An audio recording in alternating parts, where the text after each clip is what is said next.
Hello, hello, hello, and welcome again. Welcome back again to ICIOUS, the show that's about everything soul. That includes soul music, soul dress, soul clothing, soul food, and most definitely soul attitude. I am your host with the most, Reggie Saunders.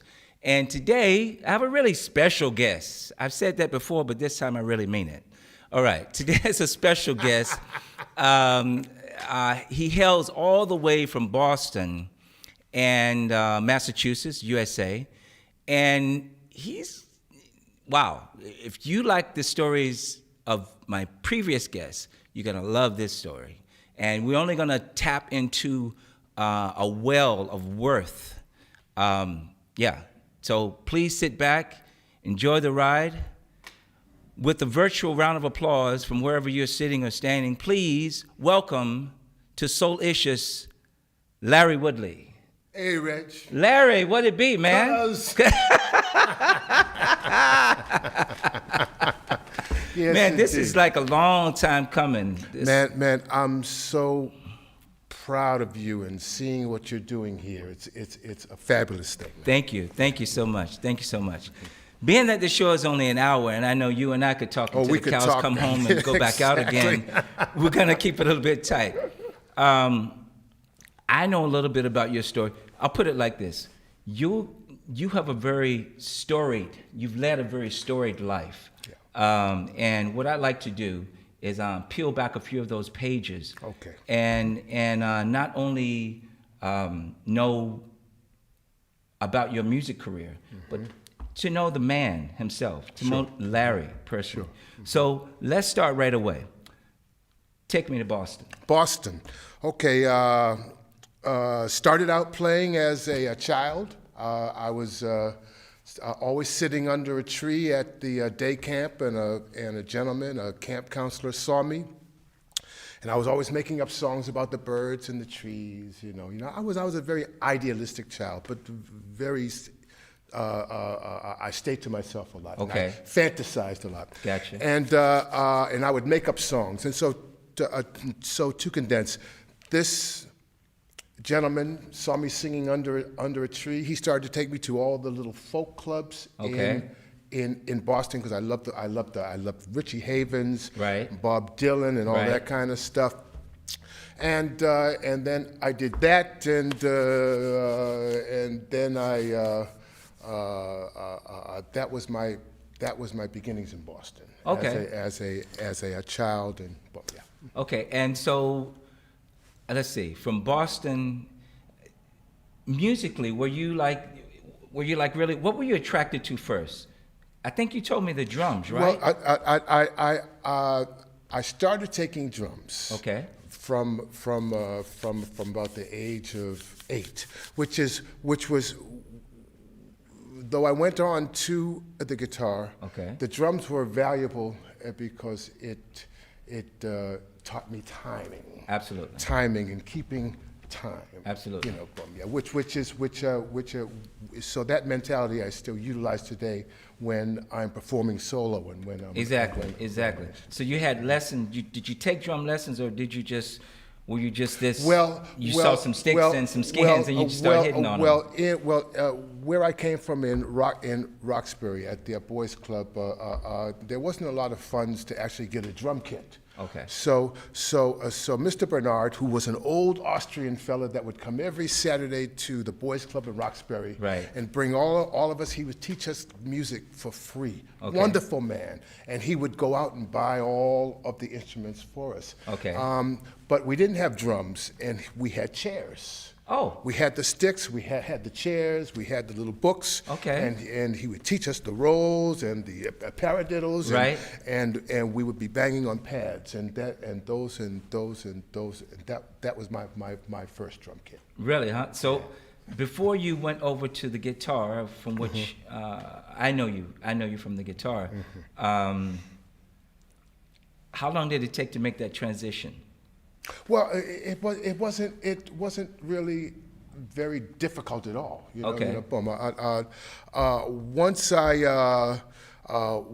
heard the guitar, I just decided this is an instrument that I wanted to play. Okay. Because it just seemed to have all of the attributes of having everything within this one instrument. Right, exactly. You had the whole chordal thing. You had the sound. You could do a whole song by yourself on the axe, and so that's what attracted me to that as an instrument. Yeah. Cool. So, okay, let's transition, if you will, into a little bit more in-depth, personal, if you don't mind.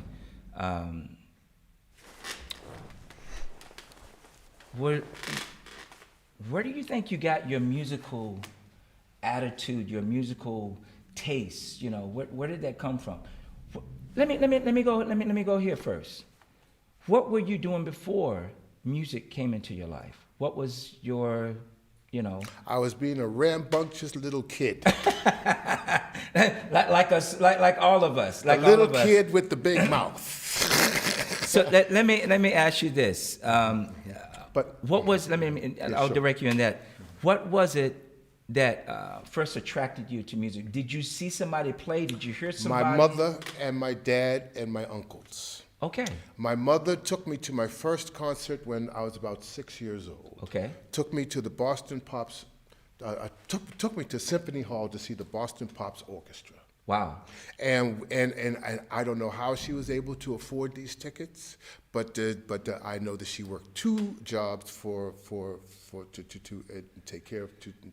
take care of us kids, and she knew that I had this interest in music anyway. Okay. Because I was always kind of singing and stuff, you know, and I liked to dance. And she taught me my first dance, the cha-cha-cha.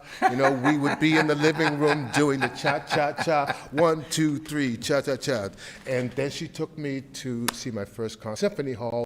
I fell in love with the timpani drums. Okay. Boom, boom, boom, Exactly. boom, boom. And I said, Mommy, I want some timpani drums. She said, you're out of your mind. Yeah.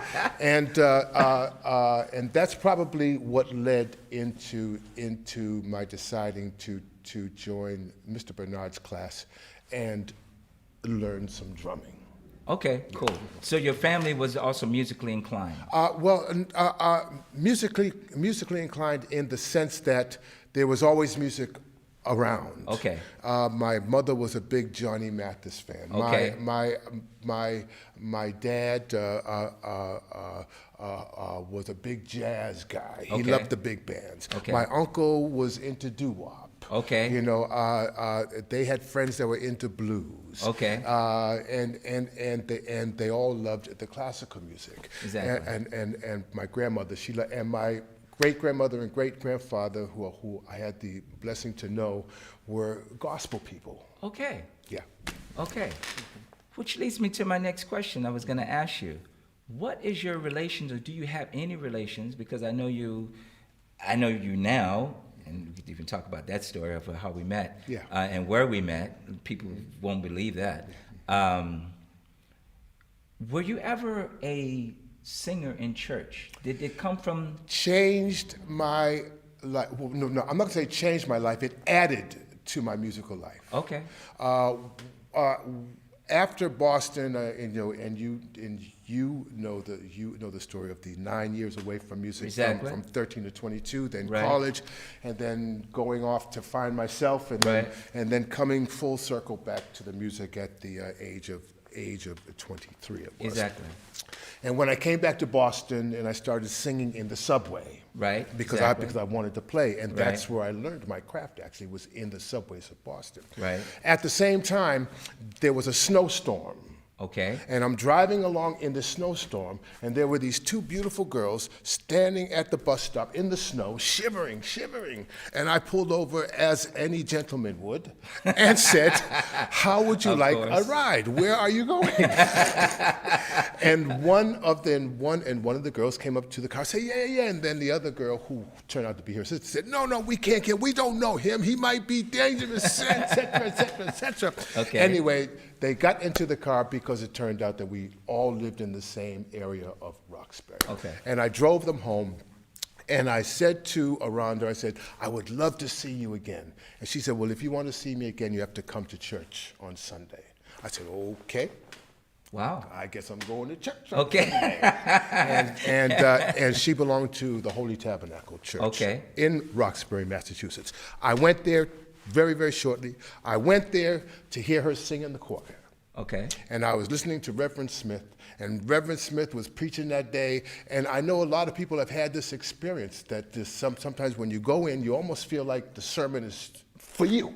Mm-hmm. And I went in because I'd always been searching spiritually for something to hold on to, something to latch on Absolutely. to. You know, and I take a little bit from there and a little bit from there and a little bit from there, you know, boom. And I felt like Reverend Smith was speaking to me. He was talking, yeah, yeah. And I was saying, yeah, hallelujah. And then he said, anybody want to come on down? Right. And I had no plan in my brain to go. I ran down. Here I come. Baptize me, please. Dunk you in. Okay. I totally forgot about Randy, who was singing in the choir, and then I got baptized on that day, and that same day I joined the choir. And joined the Holy Tabernacle Choir. Wow, beautiful. And that was an experience. I got to just cap it with this story. Okay, go ahead. So I'm building up myself in this Holy Tabernacle Choir. Okay. Finally, I get a chance to do a solo. And you know how it is in the church. When you get a solo, you're moving on up. Somebody's recognized you. Yes, indeed. And the solo I got was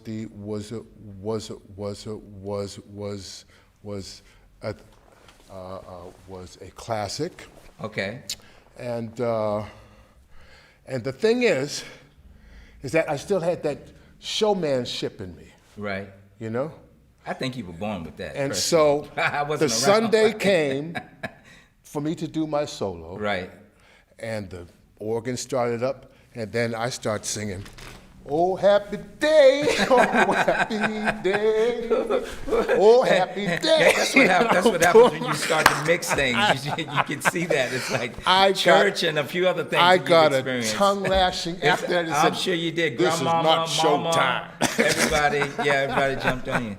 Check it out. We've done 13 minutes, and speaking of show, I'm sure the people would love to experience, for those that don't already know, you actually doing something. Would you like to do a song? I would certainly love to. I'd share with you a song in original competition. Please.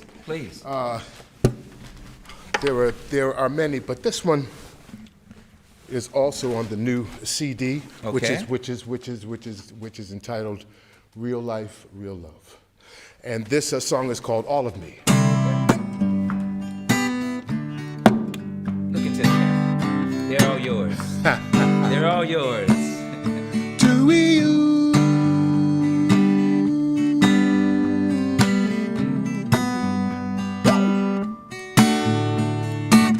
You know I cherish and adore you. Be here for you whenever you need. I'm gonna love you and I am gonna give you all of me. I'm gonna love you and I will always give you all of me.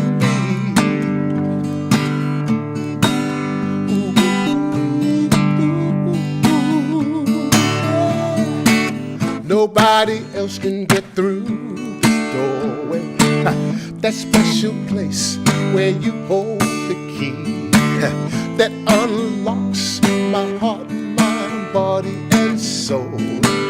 That's right. To all of me, I'm gonna love you and I am gonna give you all of me. I'm gonna love you, so come on and take all of me. Woo! When you need a hand, need a friend, take all of me. You know you've got all of me.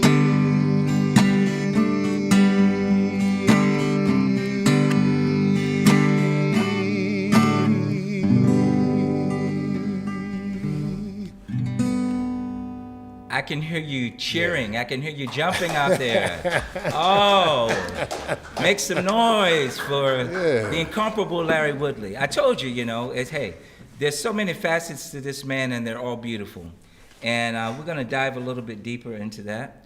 Let me just say something to my audience. As you know, the name of the show is called ICIOUS, and I would really love to have you become more a part of it. So we're going to be setting up a few things and a few ways for you to really join in the conversation. Not just on live, but there's also a recorded broadcast that you can also dive into.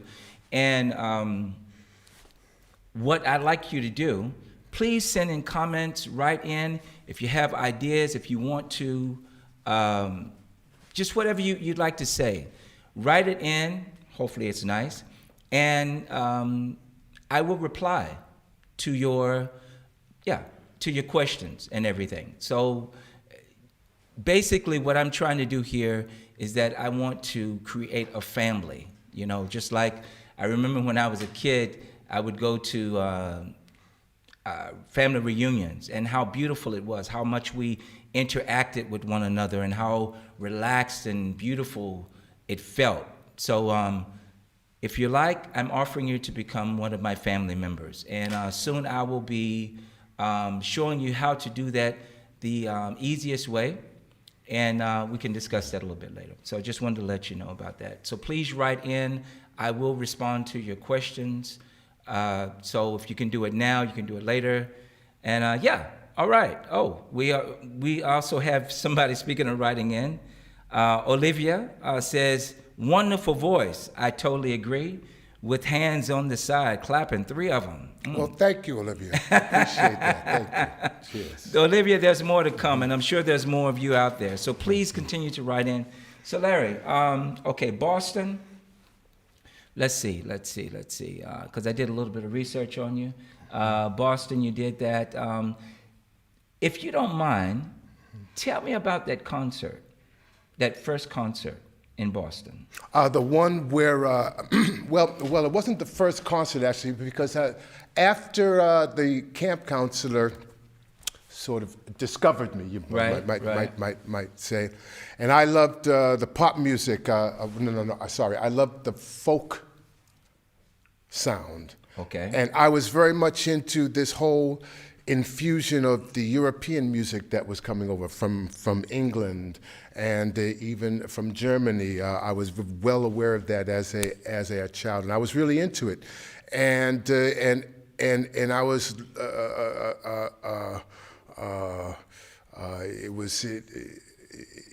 it was still during the time of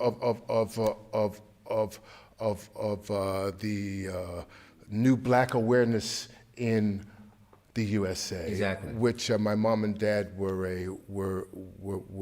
a big part of, and okay, and so being introduced to so much culture, so much different culture, exactly, and feeling like I had the choice to do what I felt. Exactly. I liked playing acoustic guitar. I liked telling stories with the little songs that I was writing, because I was writing songs from early on.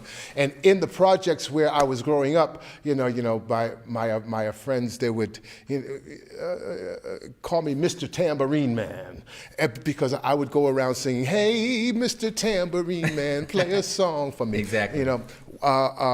Which was so much different culturally. Right. And so I did my first performance after having this fame, okay, in a way, performing in front of white audiences. Exactly. Because I was doing folk stuff. Right. And doing it very well and getting written up in national magazines. Okay. And I decided to do a talent show in Roxbury, Massachusetts, where I grew up. And it was really the first time that I was performing in front of my friends and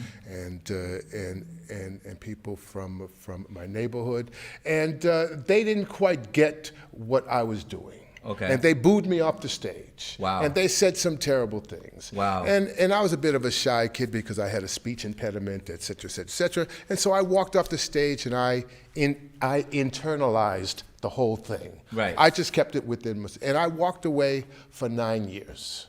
Amazing. Didn't pick up the guitar, didn't sing, spent the next 9 years studying a little acting, doing a little painting, and getting into a lot of trouble. Let me hold you on that one. Yeah. Going back to the 9 years, that time span, were there people in your life that said, Larry, are you? I mean, really? I mean, you need to do this. Well, I mean, because I was at that age, the age of 13. You're just becoming a teenager. Right.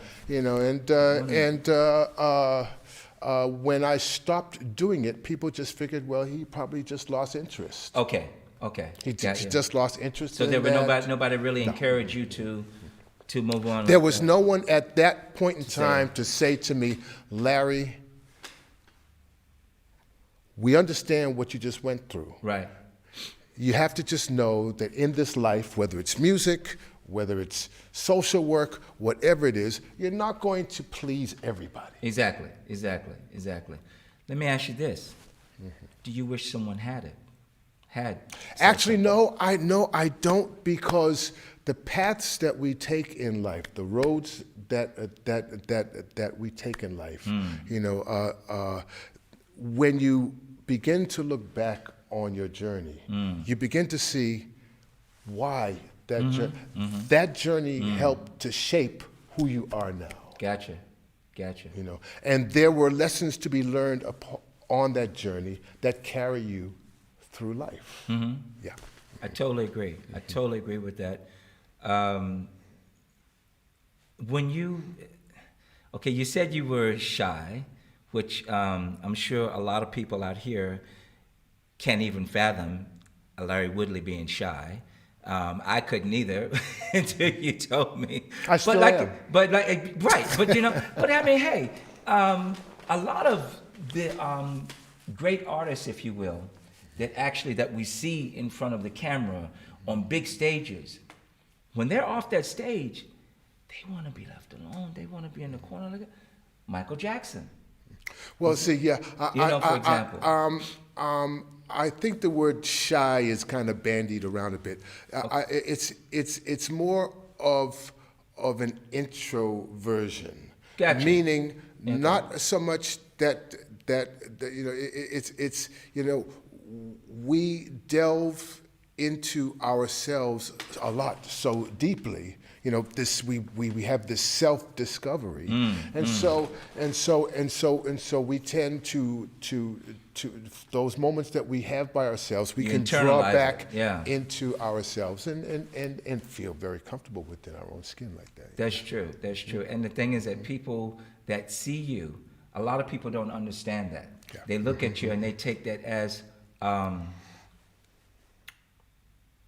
being selfish, if you will, being aloof, or being stuck aloof. up, He's cold or she's cold. Yeah.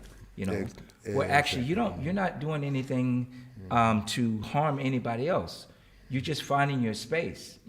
So, I mean, I've experienced that too. I can say, for example, after shows, and especially after shows that people were really excited about, and people want to immediately after your last hit, your last song, your last tone, they want to run up to you. Everybody wants a piece of you, and then you get that space. Okay, I appreciate that you enjoyed what I did, but at that time you're trying to find your space in that. After that, a show is a show, and a lot of people don't understand that that aspect of what we do, if I may say, that what's on the stage is on the stage. That's, if you will, that's a persona. This is what I do. This is not all of me, if I may use your song text.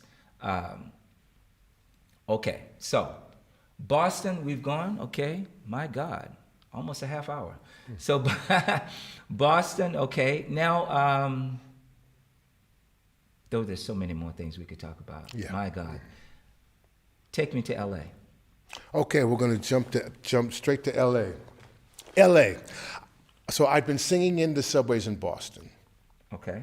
And now I'm into my 20s now. I'm into my mid-20s. And I had done just about all I felt I could do in Boston. I had built up a following there and had done some things culturally in terms of my song, in terms of my music down in the subway where they called me Subway Larry.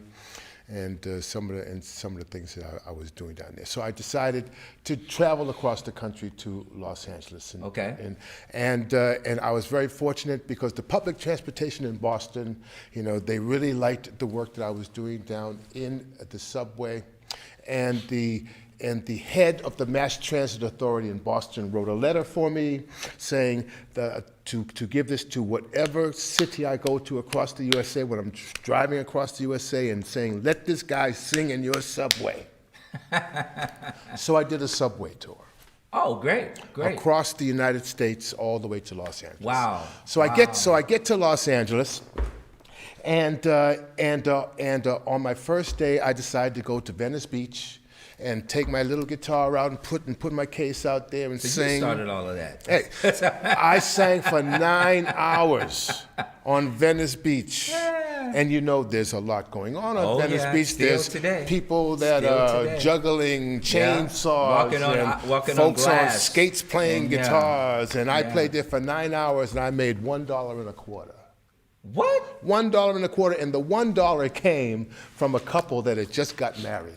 I said, please sing "Stand by Me." I sang "Stand by Me." But the thing is that, and this is a lesson that I learned, which really came into play. Right. I was packing up my stuff. I said, "Well, it's gonna be tough here in Los Angeles. $1.25, man. I just traveled across the country, man. I need some cash." And as I'm packing up, a woman walks up to me and says, "I've been watching you." I said, "Okay, nice."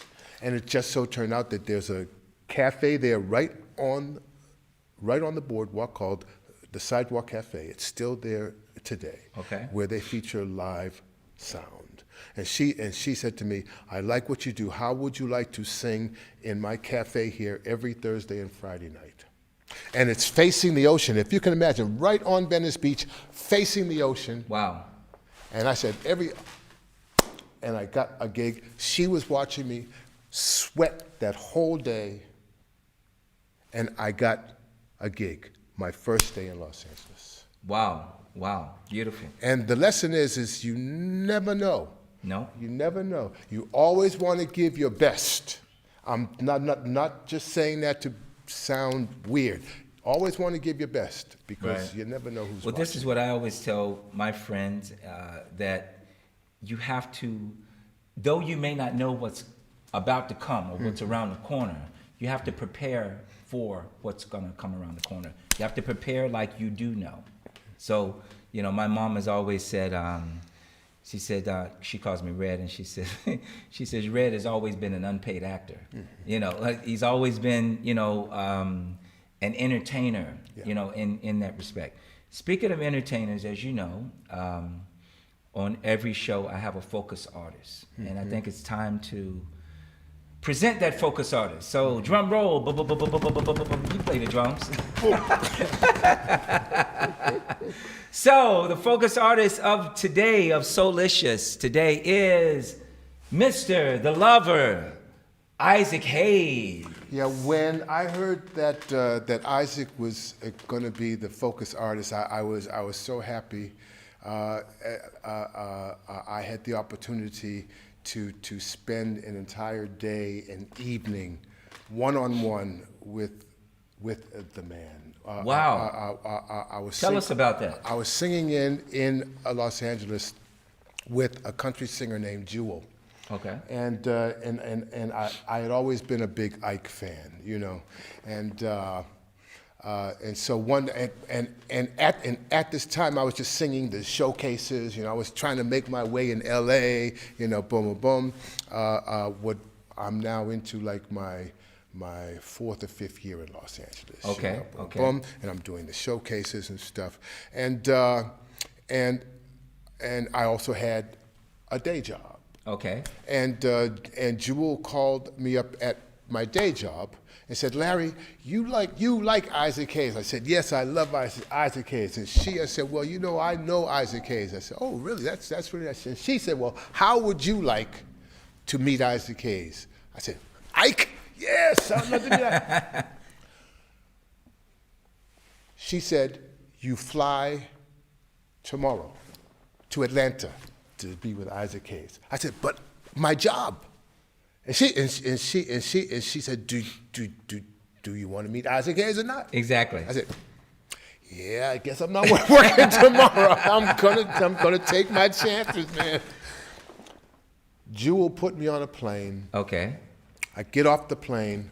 Who's standing at the gate? Isaac Hayes. No. When I land in Atlanta. Wow. Wow. He picked me up in his Lincoln Town car. Took me to his pad first off. Okay. And then to the studio where he was telling me some of his studio secrets in terms of making his albums and how he made those intimate scenes. Exactly. And the boom and the lighting and the whole thing, and we talked about music. And Isaac Hayes, like B.B. King, Right. Which was another chance meeting, Right, exactly. gave me some food for thought that has carried me all these years, because he listened to the songs that I had written at that point.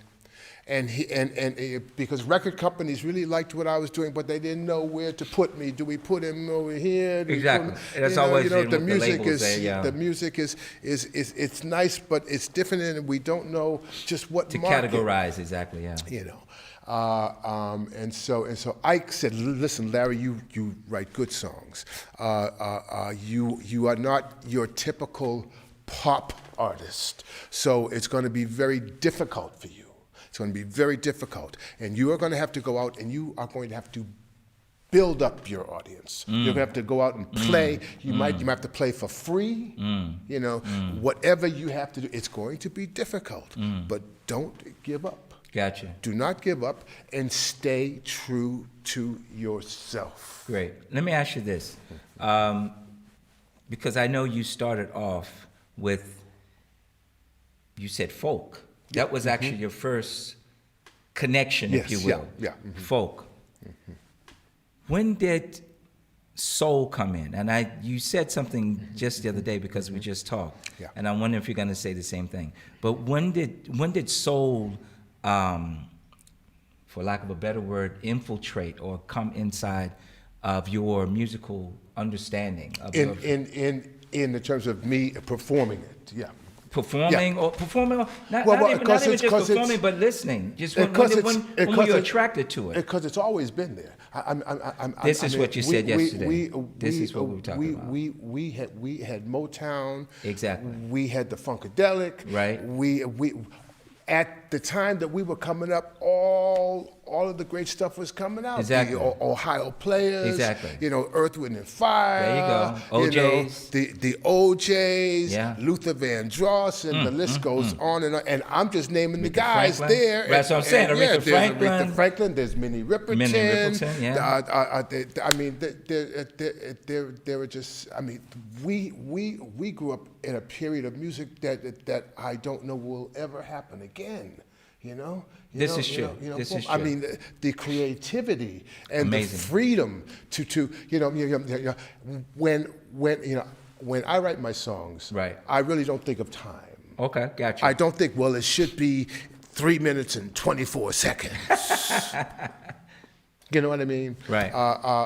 But that's a conversation for another day. To answer your question, so it was always there. Right. But it wasn't until actually I did my 9-year sabbatical, and then went off to college, and then came back to the music, and came back to Boston, and was singing in the subway, that I began to perform in the subway a lot of these wonderful Smokey Robinson and the Miracle songs, which sounded great in the subway. When you're singing songs like "Tears of a Clown" and I don't like you, but I love you, seems that I'm always, you know. But, I mean, in the subway, it sounds big. Isn't that beautiful and acoustic? up on the roof and things like this. And, Absolutely. yeah. Let me ask you this.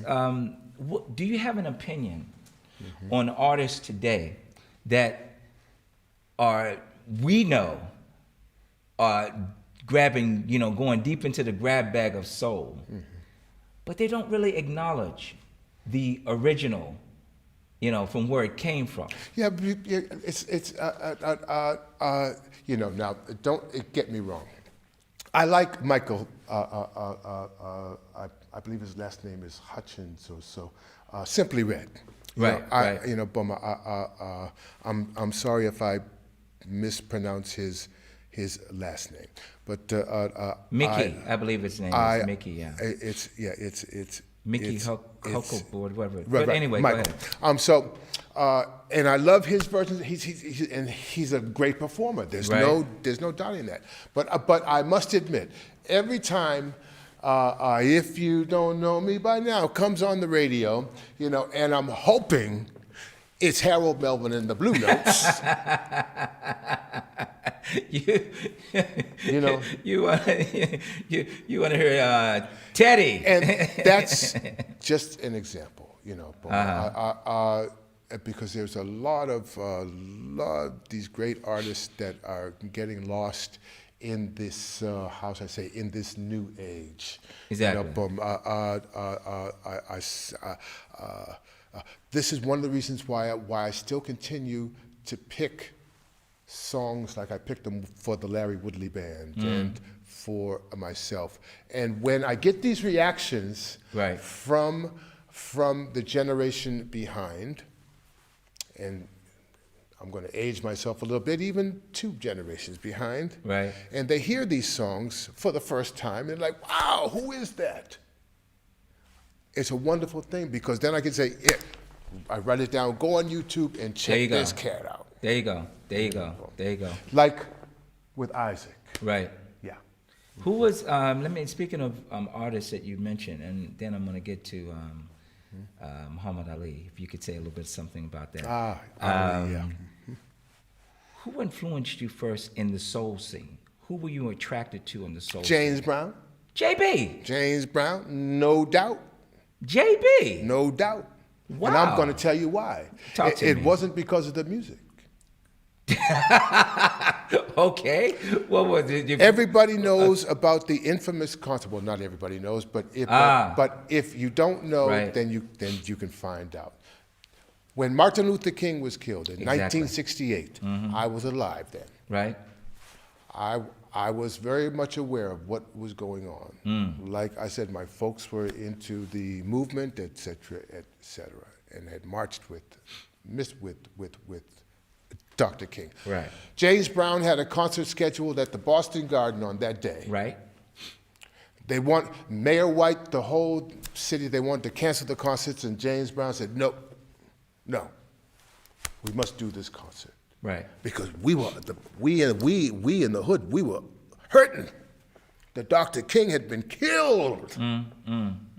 And there's so much that's still going on today, but we don't want to go into that's another show. that, because then I get crazy with that. But I had a ticket. My mother let me go, and I was at the Garden in front of the stage, as things were developing. And of course, the people were so excited. James Brown, the godfather of soul, is in the house. The hardest working man to show up in this. And sure enough, the show was bloody fantastic. I've seen the video. And then, of course, came this moment when people started to rush to the stage because they wanted to touch the godfather.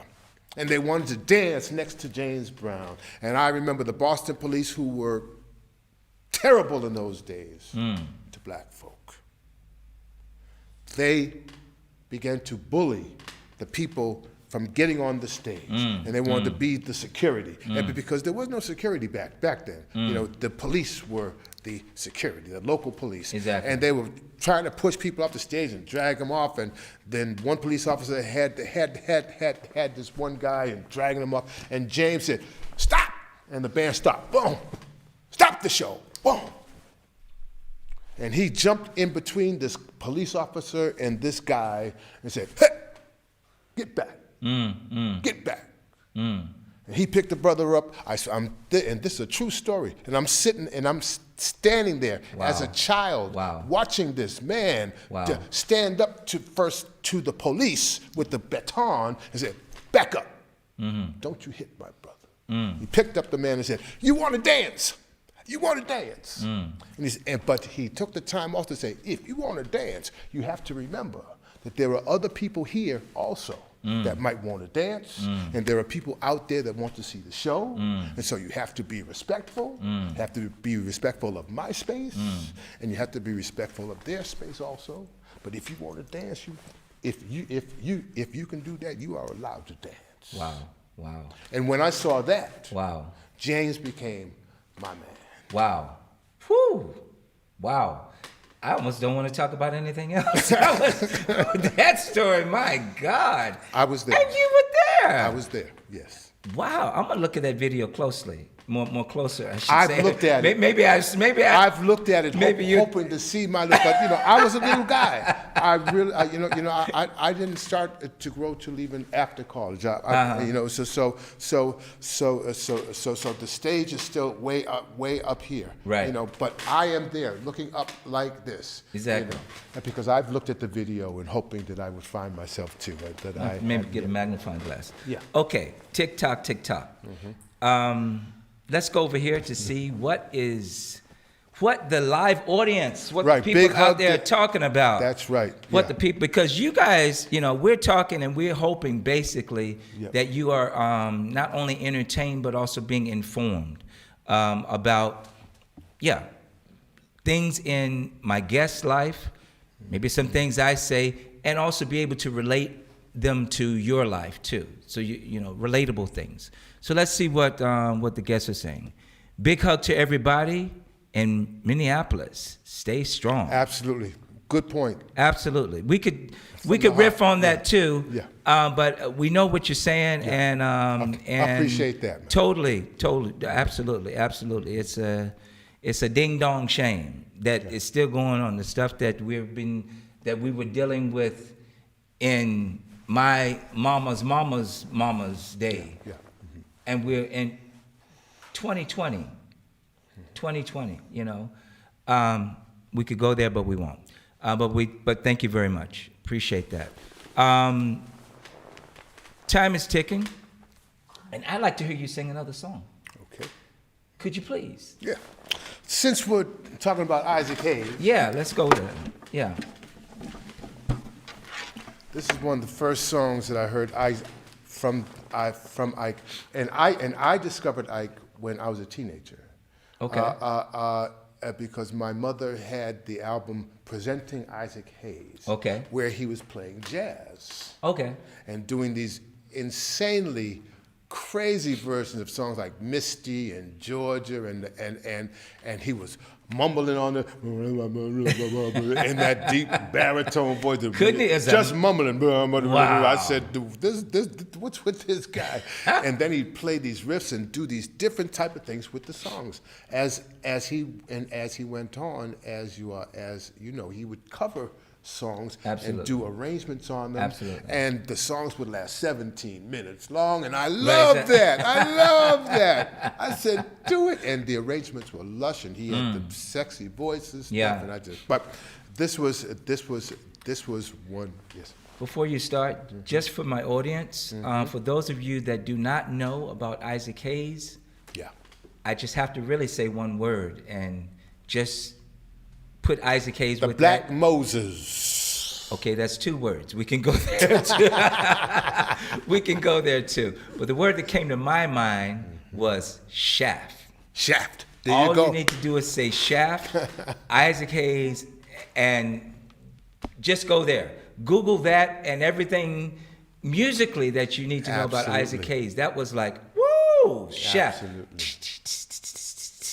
Those 16s. Boom. Oh man, woo! And isn't that amazing? Before you go on, how that's how it normally starts. When somebody comes out of the pack and doing something that seemingly is new and fresh, you're gonna get detractors, but you're gonna get those ears that open up and say, "Wow, I like this. I like this sound," and then it builds on that. But first, I think you get. I'll put it like this. First, you may get more tomatoes before it's turned into a lasagna. You know. Please. Yeah. Please I play. understand what you mean. Yeah. This song, this opening riff is actually a riff that many of the new artists, the hip hop and the R&B artists, have sampled on Okay. their tracks, like Right. like Alicia Keys. Right. You know, Isaac was a wonderful piano player, and the riff was very simple riff. You know. I stand accused of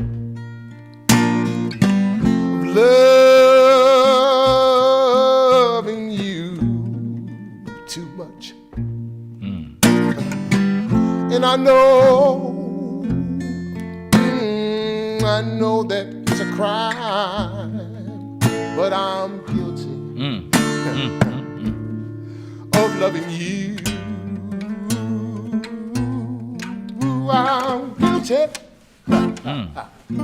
Say it. of loving you. Lord, I'm guilty of loving you. Preach to me, Red. Preach, Red. I don't know, but I'll say. Sometimes when I'm lonely Yeah, man. and feeling blue, I pull out a picture and think of you. Yeah.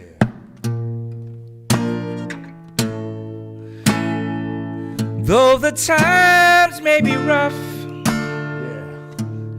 we got to hold on. Got to stay strong. 'Cause I'm guilty of loving you. Yeah. Good on. I said I'm guilty, Guilty, well.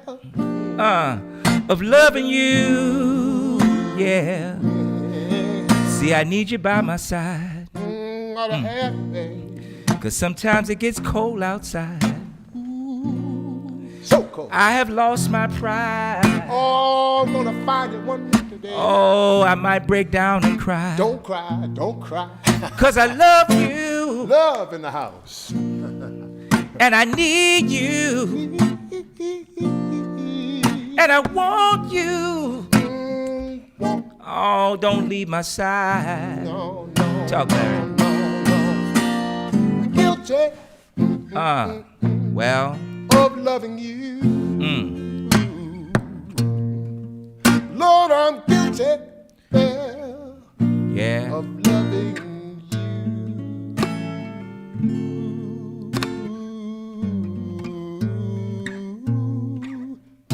you.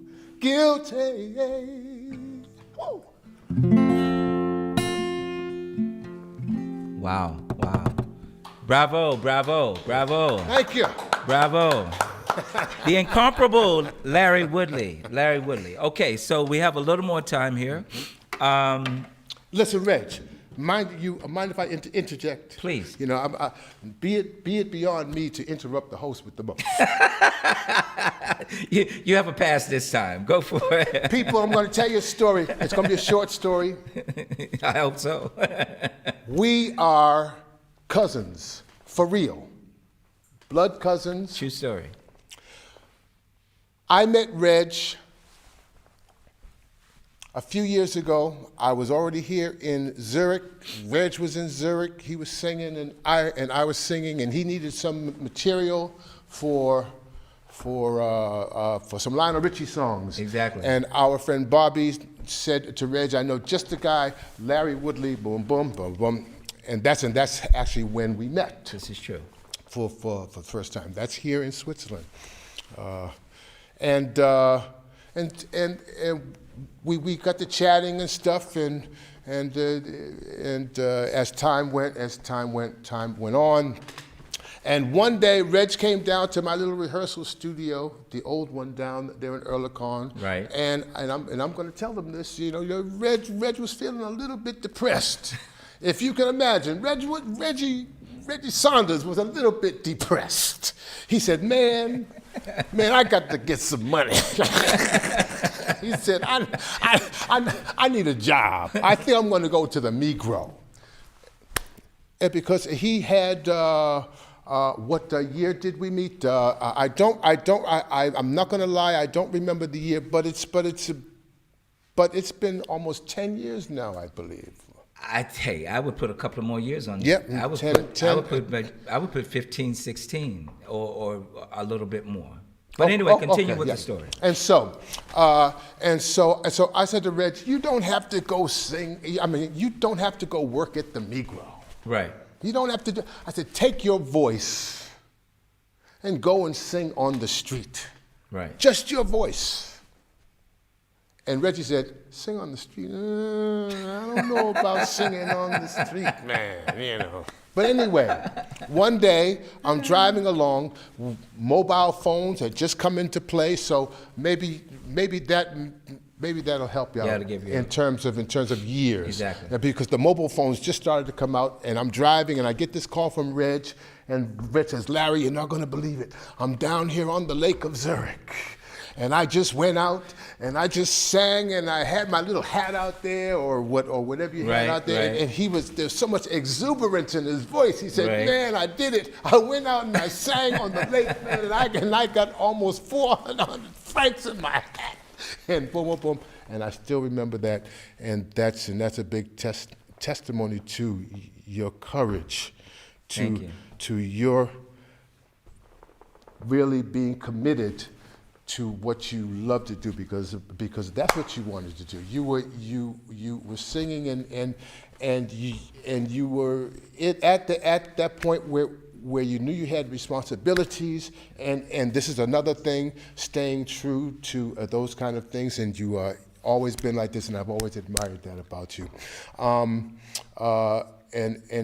And once you got that door open as to how you can continue doing the thing you love, and you were willing to walk through that door and go down to that lake and sing, man, and it's a beautiful thing. Well, I want to thank you very much for saying what you said.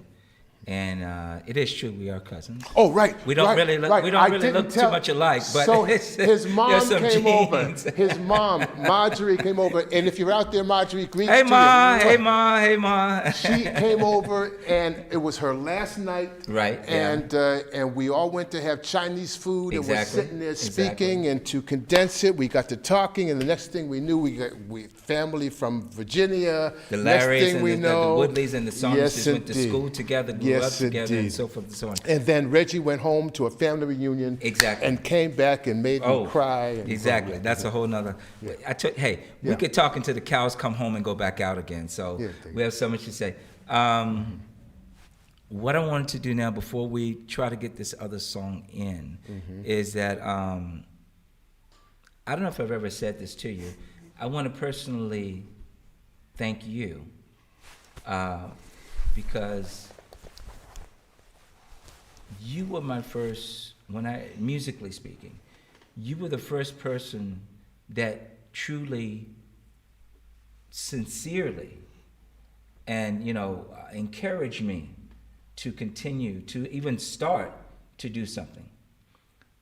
I could say, I won't say cheerleader in that respect, though in one way, yes, but you were the, you were the person that actually came out and said, Reggie, not only can you do this, you can do this well, and you can do it very well, and you can make some noise not only in this country, but other countries too. And you said that, you gave me that understanding that just because you're in this situation, I'd like to share this with my audience, just because you're in a situation that you are in today, don't compare that with the future. Don't connect that with the future. This is the moment that we're in right now, okay? Tomorrow's another day. Tomorrow may well be brighter than today. It really depends on your perception, your approach, how you do it. Mm-hmm. And I really, really, from the bottom of my heart, because I know we joke a lot and we talk a lot like that, but, I'm not gonna cry, but I'm not gonna cry, but I truly mean this. You have been one of the, you were the first person that actually came out and encouraged me to do it. And if it was not for your encouragement, my story might have been different. I might still be at Migros, I might still be, maybe I'll be pumping gas. I'd be singing at Migros and pumping gas, singing while I'm pumping gas. But you gave me the inspiration to pursue, to take my talent and pursue these options that I didn't even know. Take it all in your hand. Right. I didn't even know it was out there. Can I interrupt just one last time? You're pushing it. Because I have to do something. I have to do something in tribute to this gentleman who's got this wonderful platform, and I believe it's going to be huge. And we really need to support Reg in this. I mean, it's a wonderful thing that he is doing here. And so there's something that I have to do for you, Rich. I'm going to take off my cap here. Woo! Because but I got to do this for you, man. I got to do this, man, because I'm part of the Reg Club, man. So I got to let my hair out, man. Okay. All right. Okay. Now. All right. Cool. You look like a short Don King there. Don King, boxing promoter. Get it all out there, man. Yeah. No, it's great. It's great. It's great. Hey, I'll take you however I can get you. With the hat on or with the hat off. We have a little bit more time here. Very inspiring. Thank you. You're very welcome. Thank you for joining into the show. DC Dilo.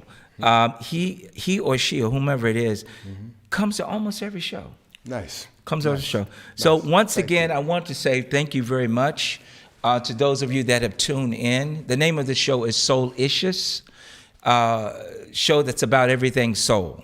So, as I said in my show that I did on Tuesday, if you feel that you have an inspiring story to tell, and you feel that your story is soulful, which I think most stories are, please write in. You can contact me through social media, Facebook, Instagram.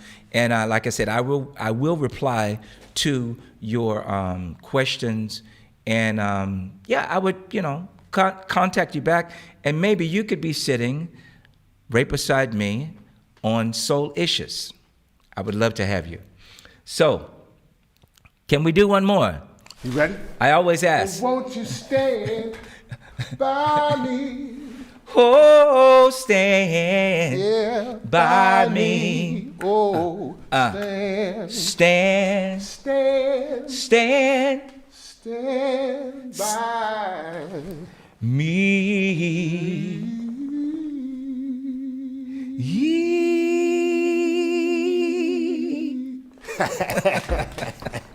All right, that's cool. But peace. Can we? Is that it? Is that the show? Can we get? Okay. All right. Give me a little something with your guitar. Just take me out. All right. Give me like a little background flavor. All right. Just a little cool. outro music. All right, cool. So like I said, once again, the name of the show is ICIOUS. I am your host with the most, Reggie Saunders. Please join me on my next show, which will be a DJ, a very prominent DJ in Switzerland. And You're gonna learn about soul, R&B, soul hip hop, maybe even some soul reggae. All right? So please join in. So until next time, from the bottom of my heart, stay blessed. One love, peace, Soulicious, and we out of here.